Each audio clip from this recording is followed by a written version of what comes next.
All right, so no budget. We just finished our first episode. Notice the lighting will be completely different for episode 2 for anybody who's paying attention. Don't make any promises. Okay. Don't make any promises. The set's going The to set will be different. And And the presenters and the subject matter will be different. so we ended the last episode with me ranting about Canon, and I kind of want to continue that rant just a little bit, if you guys don't mind. I do. And this isn't about the fact that, because Nikon does it too. Like, I've shot with Nikon, I've shot with Canon, I've shot with Pentax, I've shot with them all. Where they come out with like each iteration of the camera, like the menu's different, the switches are different, and they really don't need to be. And it's really frustrating. They're not. They're just being annoying, and they're justifying the fact that you need to buy the new one. But here's really where my rant's coming in. Sony and their new mirrorless cameras. Yeah, mirrorless is really popular As a filmmaker, a no-budget filmmaker, well, I guess you'd have to have a little bit of a budget to buy the camera, but they're brilliant with the new Sony, like the what is the RS? Hold on, I actually made a little note of it because that's how much I wanted to rant about this. The A7R range of cameras are brilliant, and I really want one. A7R? A7R, there's like A7R2, there's A7R2S, you know, they got all that kind of crap going and with you them. can put all the Canon and Nikon glass on these. That's what's great about it. You can get an adapter, and all the auto settings work too. So it's not like the old days where you used an adapter, but you still had to manually adjust everything. And but I mean, you pretty much like if you're a filmmaker, you're a manual focus. They're great anyway. Like you know what I mean? Absolutely. You're not using autofocus. Absolutely. So and if Canon and Nikon do not pick up their game, they're going to be left behind because when my Mark II it gets to the point where it needs to be replaced. If Sony? they don't have a comparable option to that Sony, I'm switching to Sony. So what are you looking for? Is it 4K? I mean, what's 4K is that a bit? I'm not, quality. Like, okay. You want quality out of it? I do want quality. And I'm not just talking about 4K quality, because the odds on me ever shooting, I mean, I might shoot 4K for the fun of it, but the fact that it'll like completely fill my hard drive is probably why I won't shoot at 4K. Hard drive. All of that. Not just your hard drive. Okay, so the other thing that people don't think about is you're shooting 4K now, and it's taking up more of your SD card or whatever the hell you're shooting on in the future, and it's taking up more of your storage, but it's also taking longer to edit because the file size is, the resolution is double what it was when you were using 1080p. Yep. And also, I kind of think that, the bandwidth we have in this country, I'm not sure that kind of, a lot of the time I'm watching stuff at 720 still, I'm not sure that people are kind of, that we have the bandwidth for 4K as a kind of streaming medium. Well, not in Ireland. I mean, this is a second world country. But let's say if we're like a first world country, like, the U.S. There are plenty of like the rural parts of America. Depends on what part of the England, U.S. you're in, doesn't True. it? I'm not talking about the South, where Obviously not. The South is its own third world country. They haven't got the internet there just yet. They're still on dial-up. Yeah, absolutely. I'm talking about sophisticated areas like, Seattle, New York, San Francisco, one of those kind of places. But even the UK, London, for the Brits. Yeah. Okay, that was just me going on a tangent about living in Ireland. Okay, what else you guys got? What else you got for the after show besides Well, you were kind of talking a little bit about. I wanted to bitch about The Martian a little bit. The movie? Oh, The movie. interesting. Yeah. Have you seen it? Are you going to say No, like I don't want to see it. Has anybody here seen The Martian? Yeah, I've seen it. The Martian. Did you like it? Not as much as the book, but yeah, I thought it was all right. All right. I like the subject matter, but the story was not great. You like the subject matter So of the Glenn, story? our sound guy, liked the book better than the movie. Oh yeah, because our sound guy isn't mic'd.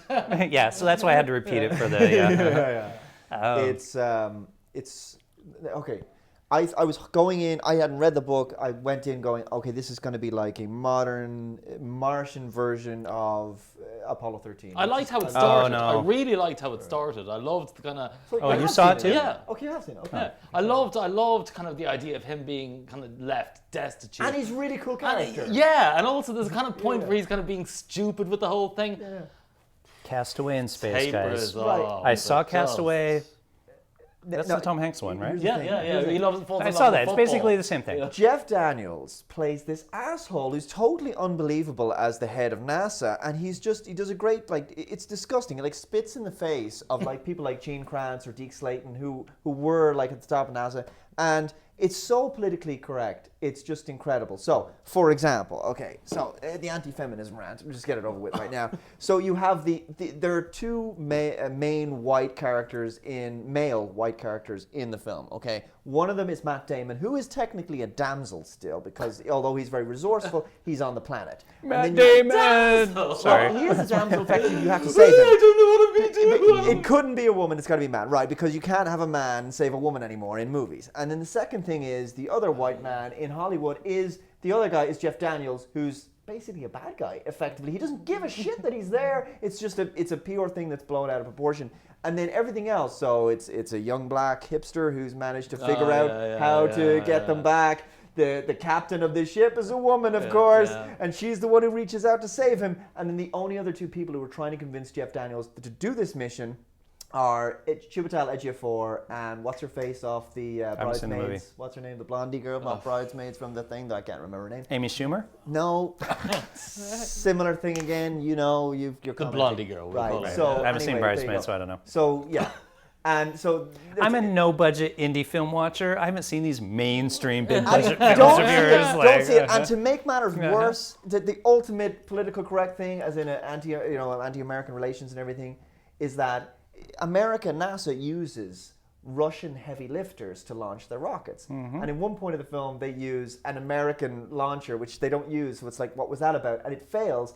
And there's nobody else like, what do we do now? I don't know what we're going to do. And the Chinese... Oh, I was just going to say, I bet you it's the Chinese. Yes. Fucking break, you know? It's just so politically correct. That was my biggest problem with the political... It's not that you hate women, it's the it's political correctness of it. No, anti-feminism has nothing to do Dave with hates misogyny. women, everybody. My subscribers get it. Don't worry about it. No, actually, I thought that was just kind of a blind rant, but it's a really good point that kind of... that people... He thought it was blind. Actually, he made a point. But they tick so many boxes. Yeah. In these things, you're right, the politically correct kind of... there's so many boxes ticked that there's not even a movie made anymore. It's just kind of a smorgasbord of kind of... If people reach these positions... feely good, happy kind of moments that kind of... You're just kind of left going, whoa, I just feel ill. Like, I feel like I've ate too much candy at the end of it. They don't let the narrative unfold naturally. There has to be an agenda behind it. That's my point. It's not like people reach these roles regardless of sex or gender or whatever by meritocracy. There's an agenda behind every second of it. It's like so. So look how not racist we are. Look how not homophobic we are. Look how not it's constant. It's a constant thing. It's just brainwashing all the time. I hate it. And as Milo was saying, totally agree. That's why I haven't seen it. I could tell you everything that happens in that movie without seeing it. Yeah. Mm-hmm. So what's the point? Well, I don't know if you could do that now. You haven't seen it. Does he get away at the end and live? Because I'll give him that 10 points. Moon. Did you guys see Moon?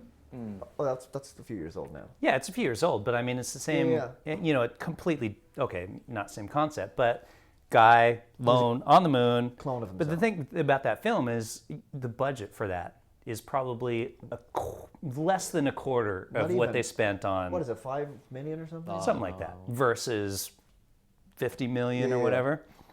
But it's not the same as the Steve Jobs movie, which I haven't seen, admittedly, and it's tanking at the box office. But everybody has said the same thing. Steve Wozniak said that it's not a fair representation of Steve Jobs, his good friend. And then, of course, people are saying that it's woefully miscast Michael Fassbender. I mean, he's just like, he doesn't sound like him, he doesn't really act like him, doesn't look like him. Mm-hmm. And so you're thinking, that's the other thing. It's just like Michael Fassbender's hot in Hollywood. Put Michael Fassbender in the movie, as opposed to saying, Noah Wyle actually did a great Steve Jobs in a TV movie back in 1999 called The Pirates of Silicon Valley. Mm-hmm. And he was like perfect in every conceivable way. But he's not big in Hollywood. He's that TV show. He's a TV actor. Anyway, this is the no budget post show where we just rant about ranting and drink beer. See you later. So different to the original. I'm out of here. Compared to the regular like peppermint versus spearmint. All right. Good night, Glenn. Night. Good night, everybody. And we're out.